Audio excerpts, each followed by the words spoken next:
So I wanted to kind of go through those up front and share that with you in regards to just some key definitions that I think will be worthwhile for any real estate investor, just depending on where you are and understanding, the numbers and where and what the numbers mean, because you can get lost in the sauce when it starts going to the numbers. It can be a little bit overwhelming.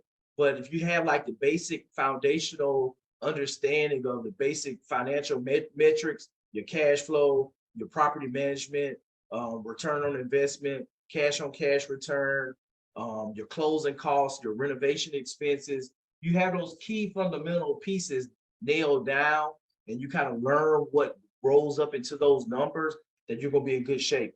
One of the kind of the first principle two that I want to talk about, this is more so for my passive income, my cash flow conscious people, the 1% rule. This is a kind of back of the envelope dirty rule that you can do really, really quick to understand and see, hey, is this a potential deal that I should go and look further into and do further analysis to put into my calculator and kind of go in a little deeper to see, hey, what are the true underlying expenses? Because if it doesn't pass the 1% rule, then it's like, it's gonna be hard to cash flow. And we just talked about how important cash flow is. So if it's not gonna cash flow, then now it's like, okay, I got to look at appreciation. All right, now we're getting a little bit more riskier because appreciation is not guaranteed.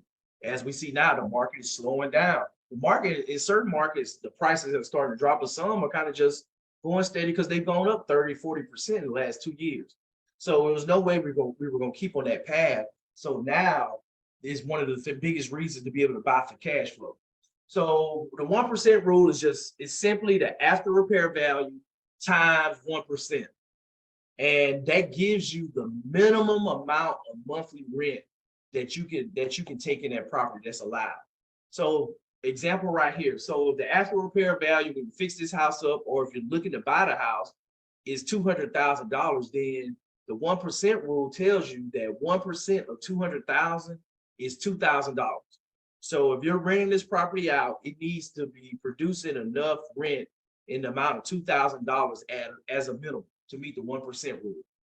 And so if it's meet $2,000, it's like, okay, then you should be able to cash flow after you pay your principal, your interest for your mortgage, your taxes, your insurance, and you put between 5 and 10% back for miscellaneous maintenance expenses. Then you should still, at the end of the day, have at least $300–400 of cash flow. But if you go in and it says, hey, this property, I know when I go look at my rental analysis, it's only going to give me $1,800 rent. It's like, okay, we need to dig in deeper. If I really like the house, it's like, okay, is it really worth it? If I'm not going to get a whole lot of cash flow. And on the flip side, if you know that you're buying this house for $200,000 and the market rent is $2,500, then it's like, oh man, this is icing on the cake, because guess what? Now the 1% rule, you're well above what the minimum rent should be in that area. So you should see a lot of cash flow based off the higher rents in this area. And so a lot of areas, when you start looking at LA, New York, it's hard to meet the 1% rule. A lot of people say, oh yeah, nothing meets the 1% rule. But when you get down south to Southeast, and that's what I love about, down south, is with the affordability, you can hit the 1% rule. I even seen rentals that almost hit the 2% rule, just because the cash flows that much, and you can get these properties for way less than what you can in a lot of other metro areas across the United States. So that's the 1% rule. Just a quick down and dirty. You can look at it, take 1% of the after repair value or 1% of the purchase price, and it should be, that gives you a real litmus test that you can look at to understand, okay, if the market rent is less than 1%, then it may not be a deal, just know that it's not going to produce a whole lot of cash flow. This next one is more so for my flippers, but this is the 70% rule. When we start talking about renovations and just how to go through and we just don't have enough time to kind of dig into estimate repair costs. That would just take too much time. That's a whole couple of days less than the sell. But the 70% rule is the after repair value. So once the house is fixed up, it's brought up to 2022 standards. It's completely new floors, paint, new bathroom, new kitchen, new roof, new HVAC, all that stuff done. What is the house worth? So in this kind of keeping the same example, okay, the house is worth $200,000 after repair value. All right, now off the top, okay, what's 70% of that? If I know when this house is all fixed up, it's done, it's gonna be worth 200K, what's 70% of that number? All right, so 70% of that, 70% of 200,000 is 140K. So I know right off the top, I gotta buy this house and I gotta renovate and complete all the renovations under 140,000. That's where I need to be at. Because guess what? That difference between 200,000 and 140,000, that's going to be your profit. That's going to be your additional closing costs. That's going to be your, your other expenses with the renovation, your utilities, your holding costs, paying your interest payment to your lender. And then all that's wrapped in right there with the 70% rule. So that's 60,000. So at the end of the day, after you pay your realtor 3%, then you pay the buyer's realtor 3%, then you got closing costs from when you purchased it, and then just whatever taxes or closing costs that you got to pay on the back end when you sell it, all that rolls up. And so you probably end up with somewhere around 40,000, 45,000 in regards to what your profit would be on this deal. So 70% of 200,000 is 140. And in this case, I just said the renovation estimate, it's a light cosmetic rehab, 42,000. So 140,000 minus the repairs, 42, leaves you with a maximum buying price of $98,000. So we know if I buy this for $98,000, it's going to cost me $42,000 to do the renovations, and I'm going to sell this house for $200,000. Then that meets the 70% rule. It's a good deal. And the big thing with that, when you're going in and your maximum buying price, you don't have to offer, you don't have to start with your maximum buying price. That's kind of one of the things that a lot of people like, oh, the rule, I got to offer 98,000. Y'all drop a fire emoji in the chat if you want to make as much profit as possible when you start doing these deals. Because that's one of the things that we got to realize, like that's the max you can pay. But you can go in and say, hey, I'll give you 70,000 for your house.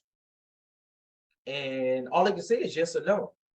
When I started off, an investor told me, he was like, hey, if you make an offer, you're not embarrassed, then you offer too much. Because you're leaving money on the table. Because if you start like, yeah, man, I'll give you 98,000, like, cool, so it's like, dang, I wonder if you took 80.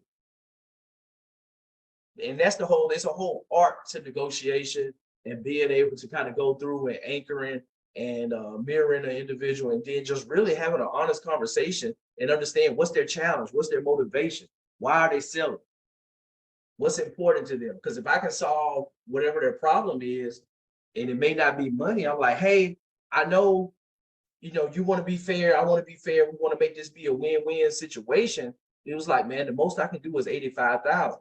Now, and that's why you do your research, because you go in here, this guy like, man, I own this house 30 years.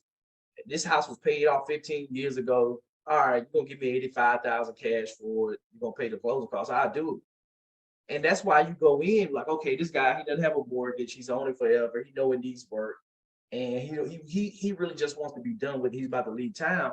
He might take 80,000, 85,000 for it. So you don't have to come in at your maximum buying price, but it's only going to cost you 42,000. And so now all that extra, that difference between that 98,000, that maximum buying price, and what you actually pay for the property, that difference is just additional profit that's going to your pocket.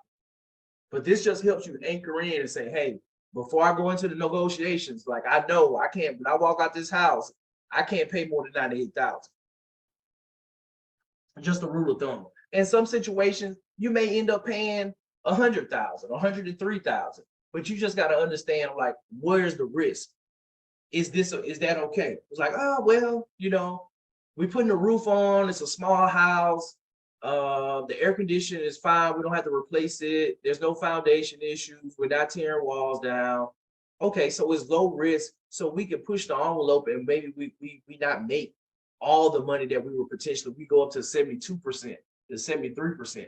That's within tolerance. And so that's one of the things that you got to have to just manage internally. Whereas that was like, okay, am I going to lose out on making $40,000 because the 70% rule said I should make 42,000 on this deal? No, you're gonna have common sense. You'll be like, okay, let me look at it. What's the risk profile? All right, this isn't $100,000 renovation job. I'm not busting up the foundation. I'm not tearing out, reconfiguring the whole house. I'm not tearing out, 1920s electrical and everything, because all this stuff is risky. You're gonna run into other stuff. And so now it's like, if it's just straightforward, it's like, okay, I can go up $3,000 if it's a straightforward rehab. I shouldn't run into a whole lot of risky issues with that. Then I'll be good. And so that's where, as you get more savvy, but the 70% rule it's just a framework that you can use to kind of see, hey, this is where I should be at, with the estimation of just based off the renovation and where the cost of the house will be and what I can sell it for in the future. This is what I can pay for it today. The 70% rule. All right, and so this is a graphic. I forgot who I got this post from off LinkedIn, but this is just something I want to share before we go into the case studies real quick, to just kind of show you all just the four real estate market cycles. Whereas that, start in the green, whereas that, it says SM1 there, that lower level area is it's a recovering market. It's recovering from a down market, as you see. If it's cyclical. So really BM2 is going off the chart in the blue and it's coming back into SM1. And so as you kind of see there, when the market is at a low point and it's just come out of recession, that's the time that people are looking to pick up rentals. They're doing rent to own type of rent to own strategies, fix and flips and burrs, because the market is at a bottom.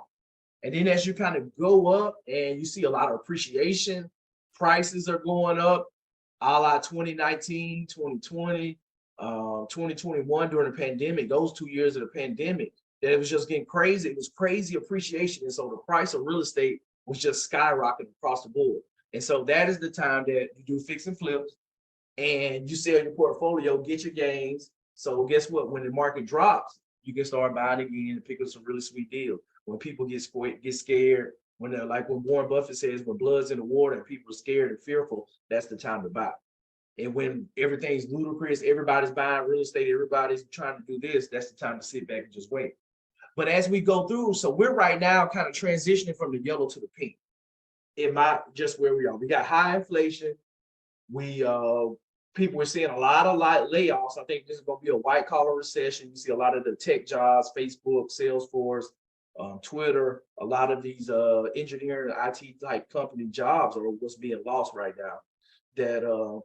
And we have to see more pain in order to get inflation down. And so that's why we see the Federal Reserve raising the rate over time. Interest rates have spiked and gone up high as well too. And so we see that right now, for retail demand for houses is pretty much came to a screeching halt like the last 2 months. And so transactions are down. Nobody's refinancing because everybody, 85% of the United States has less than a 5% mortgage. So people are just staying in their house, they're not selling. And so we see the market is kind of slow down. We're going into that drop. And so, and that's the thing, really why I'm so passionate about these strategies that I'm teaching. And we're talking about picking up, add rentals to your portfolio, because in times when there's pain, there's a lot of opportunities, because there's a lot of people in pain and they need solutions that real estate investors, with our creativity, that we bring to the table. So when we start talking about short sales, when people don't want to get foreclosed on and they just say, hey, I'm gonna give it back to the bank, or the bank, hey, let me sell my house so you don't foreclose on me for a reduced price, even though I owe more on my mortgage. So short sales may be something. I think short sales may be a far stretch, just because people have just seen so much appreciation that I don't know how this will work out. But REOs is definitely one. Real estate owned, so those are foreclosures that the bank is taking the properties back and they own them now. So the numbers of those starts to tick up in a down market, because there's pain in the economy, people losing their jobs, and unfortunately people losing their houses. So REOs, people start buying notes. They take over the mortgage, and people that have a lot of liquid cash, they just buy non-performing notes that somebody had on the house. They become the bank and they renegotiate the terms of the loan, And so they may have $140,000 note that somebody owes, and it's not performing. And so they may come in and buy that piece of paper from the bank for 80,000. And then they just renegotiate with the owner, like, oh, yep, I'm gonna wipe out all your back rent that you had, your back payments that you had. We're gonna make your new mortgage payment that you owe 120,000, and we're gonna renegotiate your payment term. And now they bought that note for a portion of what the value of it is. Rentals, people, it's time to pick up rental properties, pick up cash flow rentals. And we talked about last night how to find these people who have rental properties that they may not want, that we can bring in, add value, fix them up, and then add them to our portfolio. Then, of course, the BRRRR strategy, they left out one of the R's there. But the BRRRR strategy would be able to buy it, renovate it, rent it out, refinance it, and then repeat. And so that's kind of the strategy. When I saw this, that I was like, this is a great graphic that just kind of showed during the different market cycles of real estate what the strategies that you can use in order to do deals. And so that's kind of where we're at right now. And these are the strategies that we're talking about. We're picking those up. And you still can fix and flip, but just know that the retail market, every local market is going to be different as you go through it. But just kind of understand that you just got to buy cheap, that you can still sell a house retail, that it may take a little longer to sell it, and you just need to buy it up front a little bit cheaper, and you'll be good to go.